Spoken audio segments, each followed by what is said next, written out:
Until you'll need a special gold star on your driver's license to do some very ordinary things. And getting that real ID, as it's called, is turning out to be not so easy a feat for some women in particular. And our Seth Kaplan found out why. Seth? Hey, Alicia. Yeah, really anyone, Alicia, who has changed their name in practice, of course, that does mostly impact women like Lori Ann Miller.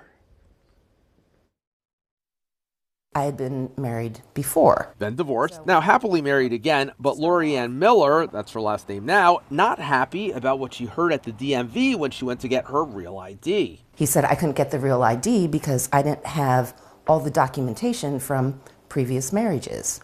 And I was like, what?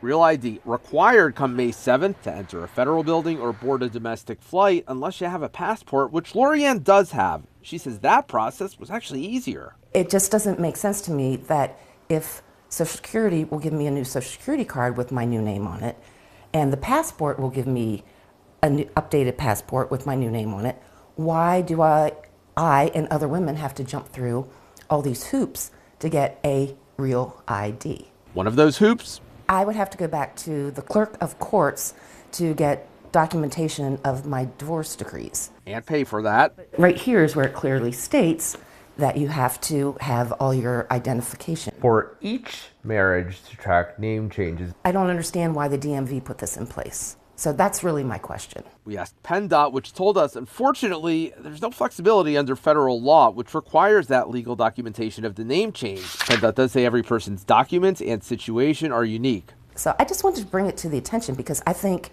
there's probably a lot of other women out there that feel the same way. Almost makes me want to change my last name in sympathy, just have to go through the hassle. She has a great sense of humor, doesn't she? And again, it's not only women. If your name has changed for any reason, a couple tips. If you are getting a passport, get that first, then show that to PennDOT. That'll cut through some of the hoops. PennDOT knows this is a lot, so they are offering some upcoming Real ID days just to help people in person with all this. Valerie, we have a list of those at abc27.com.